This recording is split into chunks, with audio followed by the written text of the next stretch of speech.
టెంపుల్‌కి just 1 minute డిస్టెన్స్‌లో మేము రూమ్ తీసుకున్నాం. అంటే త్వరగా వెళ్ళిపోయాం. చూడండి గోపురం ఎంత పెద్దగా ఉంది. అరుణాచలంలో గోపురాల గురించే మాట్లాడాలండి. 4 గోపురాలుంటాయి. తమిళనాడులోనే రెండవ పెద్ద టెంపుల్ అంట ఇది. గోపురాలు అంత పొడుగ్గా ఉంటాయి. 2 కళ్ళు సరిపోవు. అందుకే గిరి అంటే అంత పెద్దగా ఉంటాయి. గోపురాలతోనే కళ్ళు నిండిపోతాయండి. ఇంకా ఆ దేవుడు ఎంత బావుంటాడంటే లింగం అలాగే అమ్మవారు 2 కూడా మనకి టెంపుల్స్ ఉంటాయి లోపల.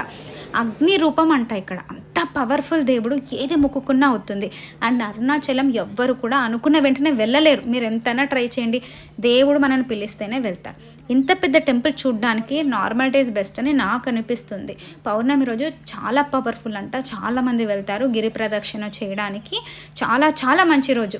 బట్ మీరు అంతా చూడాలి, ప్రశాంతంగా అక్కడ స్పెండ్ చేస్తారంటే నార్మల్ డేస్ బెస్ట్ అని నాకు అనిపిస్తుంది. నేను నార్మల్ డే వెళ్ళాను, దర్శనం చేసుకొని వచ్చాను. ఒకరోజు గిరి ప్రదక్షిణ కూడా వెళ్ళి రావాలి. మీరు కూడా వెళ్ళినప్పుడు మీకు తెలిసిన ఇన్ఫర్మేషన్